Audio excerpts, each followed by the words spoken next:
Good afternoon, Mr. President Tzitzikostas, and thank you very much for joining us on the Romanian television, the regional studio of Timișoara. It's really nice to be with you, and thank you for this invitation. We all live strange times now, and I was wondering, back in February, when you were elected president of the European Committee of the Regions, you came with a plan, and then the pandemic started, and I was just wondering, how much did this change your plan for the next years? Because it's really tough leading something at this time of our lives. Well, it's true that we need to change our plans. The European Union definitely needs to prioritize things in a different way now. The weight should be put on how to recover, and to recover fast, because we don't have time to lose. We already have an EU budget proposal, we already have a recovery plan proposal, but we need to go and make these, to take a green light and start being implemented. And this needs to happen quickly, because the packages are good, but if they come at a bad timing, meaning if they come late, I'm afraid it will be too little, too late. And there is no reason, there is no objective in financing ruins. So if we want to avoid this, we need to act swiftly, quickly, now. And to be louder and stronger, probably, because the resolution that you presented in July talked about this, bringing Europe closer to people and bringing people closer to Europe. And it's very important that you ordered this the first annual regional European Barometer, because I'm sure this revealed a lot about what we all should do. And I want you to tell me more about this. What does it reveal, actually? Yes, well, the barometer is very important, and we presented it during our plenary this week in the presence of President von der Leyen and Chancellor Merkel. And of course, it has some very specific points that are very important for the European Union and its citizens. And I would say that it shows that we need to take action now, quickly, towards not only answering the health issues and the disaster that has been created from the pandemic, but also to act towards the recovery plans. So one of the issues that came up in the barometer is definitely the fact that we have a scissors effect in our economies, in the way the regions and the cities function. We have decreasing revenues, increasing expenditure, because we need to cover hospitals, the needs for intensive cares, and at the same time we have lower income, lower revenues, because the economy is not functioning correctly with all these lockdowns. We cannot allow a future that would not give us the opportunity to have the funds to work correctly. For example, the decrease of revenues in 2020 of subnational authorities in France, Germany, and Italy alone is estimated to be in the order of about 30 billion euros for these three countries. This represents up to 10% of the respective totals, as you understand. So it's very big. Over 90% of EU regions and municipalities expect a plummet of their revenues. And if public services collapse, our recovery plan will be much slower.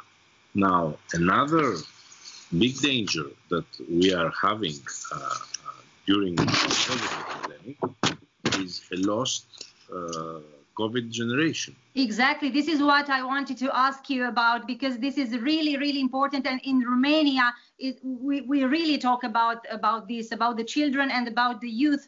They are really, let's say, destroyed by this crisis with education and everything. Please. And what the barometer of the Committee of the Regions showed is that only 3 member states have only 6 member states have the ability to offer quality digital education to more than 80% of their students. So this could create lost COVID generation. And you realize that in terms of digital education and job opportunities, we need to act fast.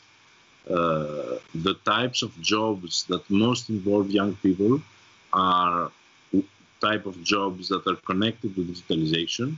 And we saw during the pandemic that there's a great gap between regions, between countries in this aspect, and we need to close this gap. We must take action, and there need to be more policies with a focus to the most vulnerable and the people like the youth or women, because you should know that also women have great issues with the consequences of.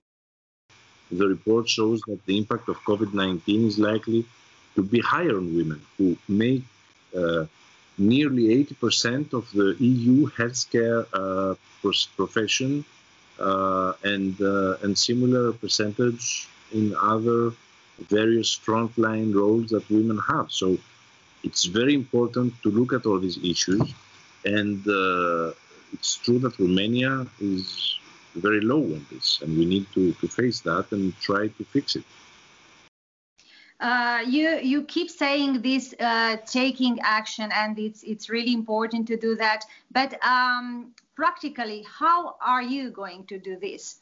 How are you, all the local and the regional authorities, going to do this? Because we talk and to try to make a lot of things, but yeah, definitely we do not have time to spare now. Yeah, well, the post-pandemic, let's say, strategy is to react swiftly to the crisis, adopt the action plan. Mm-hmm. We launched, as a Committee of Regions, the COVID exchange platform to foster mutual support between regions of the European Union and cities. You know that by representing the 1 million local and regional politicians all around Europe, we have the opportunity to get an idea of the real problems on the ground. So what we want is to keep pushing for resilience in our communities and fostering the green and digital recovery. We should not let issues such as the Green Deal behind because of the pandemic, because we should not forget that the climate change is here. It's clear and present as a danger. And of course, it creates a lot of disasters in our regions and cities every day. So we must make sure that the regions and cities are fully involved in designing and implementing the EU recovery plans in all these aspects. And we are here to, through our commissions and through our work as Committee of the Regions, to advise and give our opinion to the European Union for the policies that need to be adopted. And don't forget that 75% of the policies that are adopted in the European Union come through the European Committee of the Regions for proposals.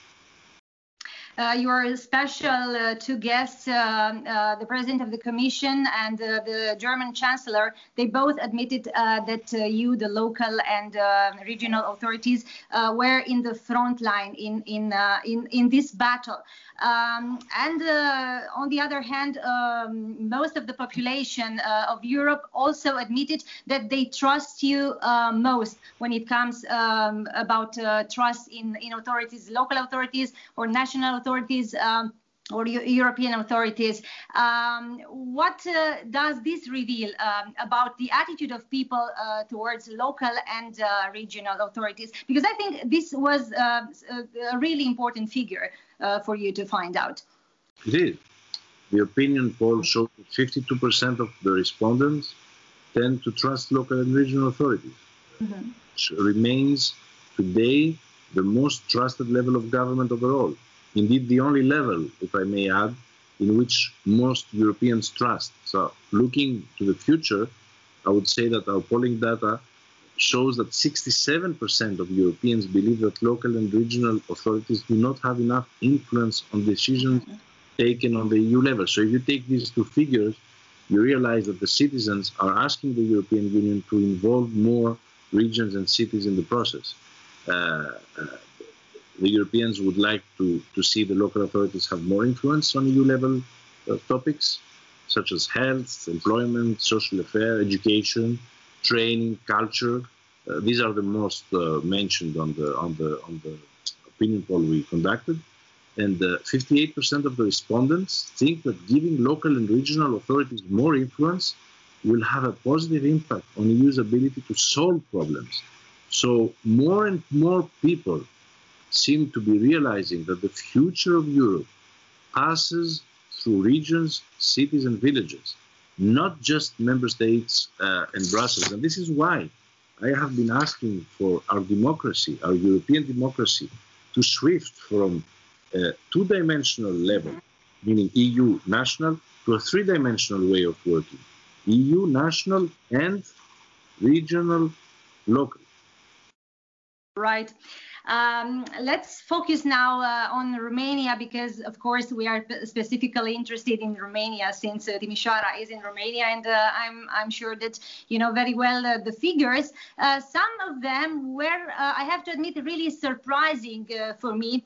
And I would like to talk first about the healthcare system.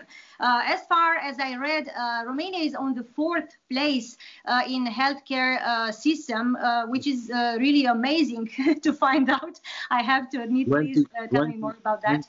21.4 per 100,000 inhabitants, compared to 29.2 in Germany and 4.2 in Portugal on the other side. Right. So we stay really well. We should trust our healthcare system, right? Oh, yeah.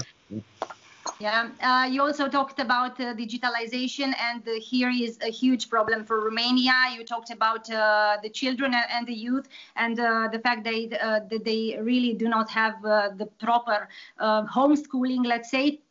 We also have this problem with working from home, because as far as I read the figures, only 20% of the Romanians had the opportunity to have a proper work from home, and this is totally related to digitalization here. Compared to the 37% of the EU average, you understand it's indeed a problematic figure here. But Romania also has the third lowest percentage of highly digitally equipped and connected schools in the EU, 16% compared to the EU average, which is 52%. So we see that we need to work towards closing this gap. Your country, which is an amazing country with great development possibilities and opportunities, cannot stay behind in digitalization, and this is something the European Union needs to address and tackle. What can you tell me about the Romanian GDP and the Romanian unemployment? There are also some very interesting figures because, for example, as far as I know, Romania is not that much affected by unemployment as some other important countries in Europe, for example. Well, excluding Bucharest, Romania is among the EU countries having the lowest impact of COVID-19 on employment. 3 Romanian regions have the lowest share of jobs that are potentially at risk, meaning below 15%, while the other 4 regions have a share of jobs at risk between 15 and 20%.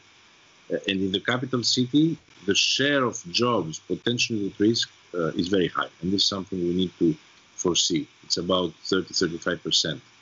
Now, when it comes to the GDP, the impact of COVID-19 in Romania has been relevant, with 2 Romanian regions among the 9 EU regions suffering the highest contraction in June.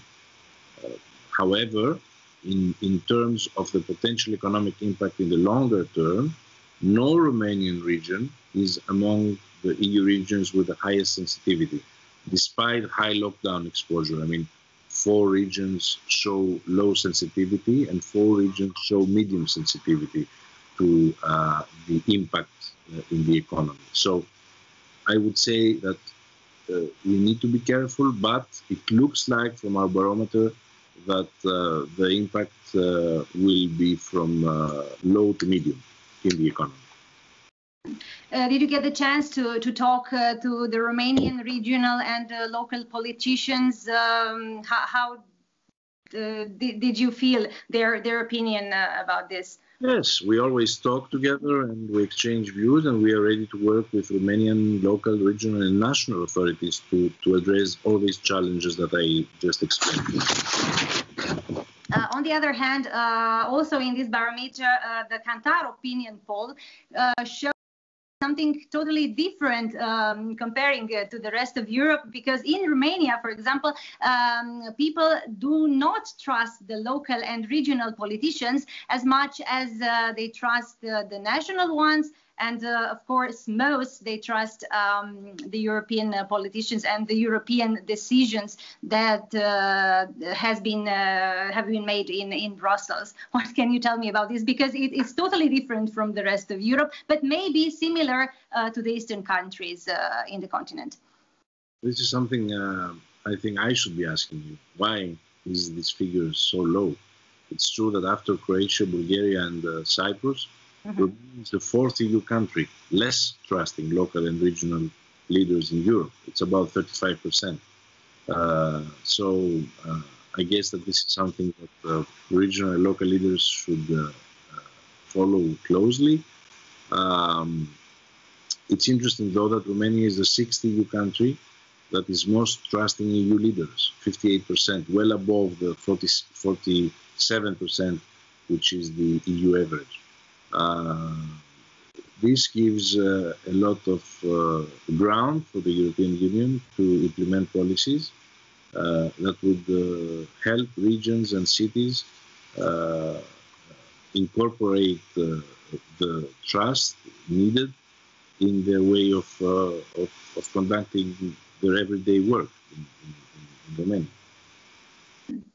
Very interesting. I'm going to ask them as well, because it's important to know our local and regional politicians' opinion about this. But I'm also very, very curious in some other opinion of yours, because, of course, this barometer shows some very interesting figures related to tourism. And I'm really interested in this sector. And since you come from Greece, I'm sure that you can tell me more about this. It's definitely the sector that has been totally destroyed by this pandemic, and it's really hard. It's really tough to get the recover. Please tell me more. It's very true. It's very true. Greece was one of the countries that were hardest hit from the pandemic. You know that tourism constitutes over 10% of the EU's total GDP, and over 27 million jobs in Europe. Following these travel restrictions, border shutdowns, and lockdowns introduced in many countries, one of which was mine, of course, became the worst affected of all major economic sectors. According to the OECD, depending on the duration of the lockdown, there has been a fall of 60 to 80% in international tourism flows. So the tourism industry is really in danger. And it's particularly important to realize that maritime regions, peripheral regions are based on tourism for their business. I read about some islands in Greece. They are based on 90%, almost totally on tourism. So I can imagine how things work there, for example. Coastal and island regions in Greece, in Italy, in Spain, in France are being put at severe test.